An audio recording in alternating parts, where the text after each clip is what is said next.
So, Jake, welcome to Little Shorts with Mandy. It's great to have you here. And so, let's just get right into it. And you're fairly new to the music scene, let's say, at least your singles are.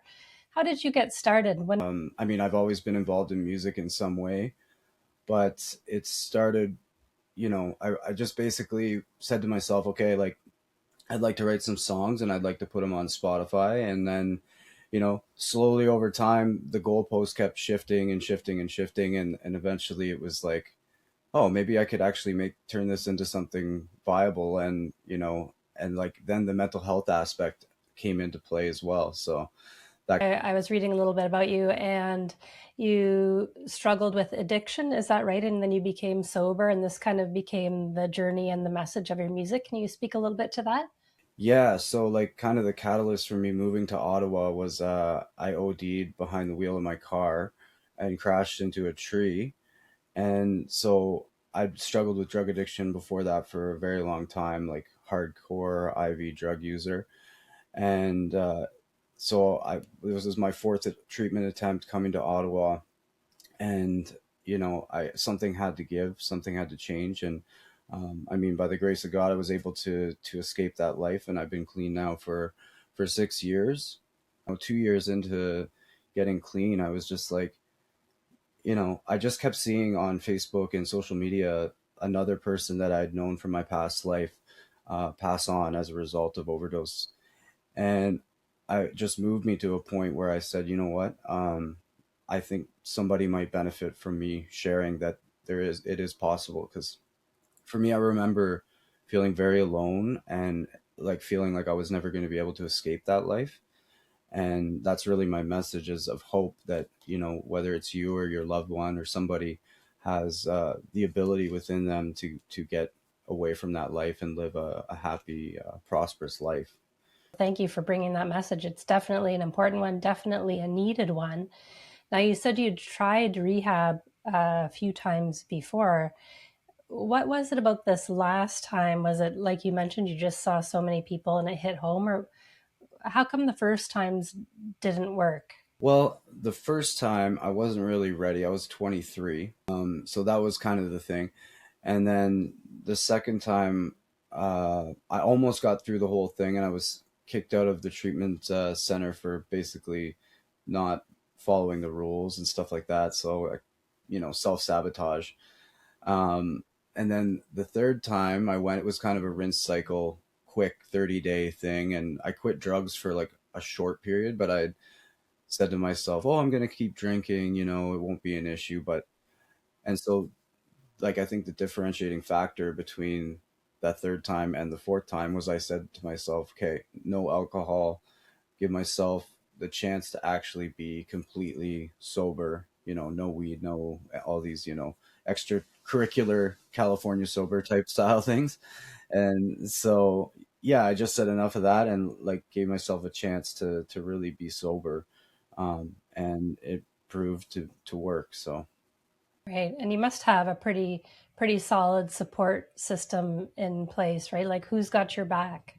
Like you play in bars, there's lots of alcohol going around. How does that factor in? yeah, it's interesting because it's like it doesn't even register with me now, but I didn't just enter into that scene right away. I took a lot of time and self-reflection and made sure that I was really changed and ready to go into those places.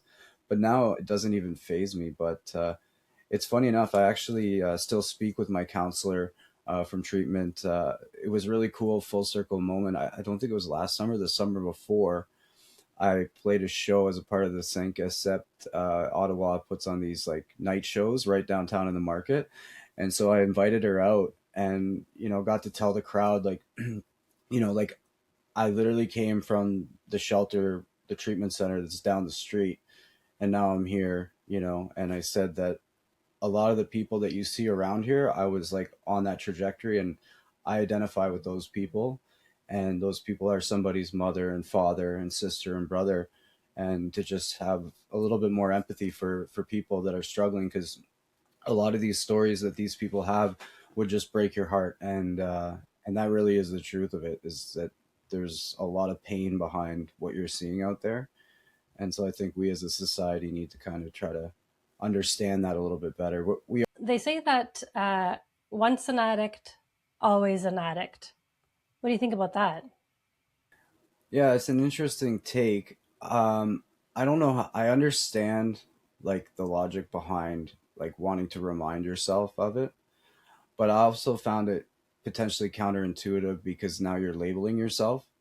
So I would say to anybody, like whatever works for you. If you don't want to identify as somebody who's an addict, and I mean a lot of the language is changing. I've done some sensitivity training and stuff, and it's like substance use issues and stuff like that instead of like addiction having like a negative connotation to it. Which so again, it's just society kind of catching up to speed with that. So, can you tell us then specifically some of your new songs, the new stuff that you're putting out?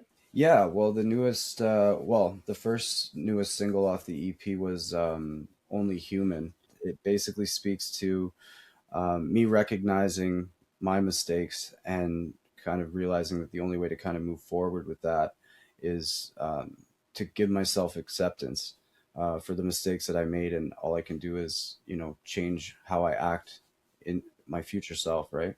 And then also the second verse kind of ties into how um, when we recognize our own mistakes, we gain empathy for other people. Of course, "Broken Love" is the newest single, and it's doing really well. It's been out for a month, and it's got about 3,000 streams, which I think is pretty good. And that one's just about commitment issues. I've had some pretty tumultuous relationships in the past, and it kind of speaks to, by going through those kinds of things, being scared to enter into something that is good, but you've been hurt before. And I think that's a theme that a lot of people could relate to when If, someone hadn't heard any of your songs yet, how would you describe yourself? well, it's sort of like it's got a bunch of different influences of genre, but it's sort of like alt pop rock, I guess, or indie pop rock. It's I definitely write with hook type melodies in mind of kind of like pop structures, in the sense how like they get to this part of the thing, there's like an underhook or some type of thing that kind of tries to hook people in. I've been trying to make it an aim of mine to get a song played on the radio, but that is very difficult. Jake, you have a really fascinating story. Thank you for joining me. I will link to your website and all of your socials so people can click on them to check you out. Thank you for sharing your time and your story with me. I appreciate it. Well, thank you, appreciate you.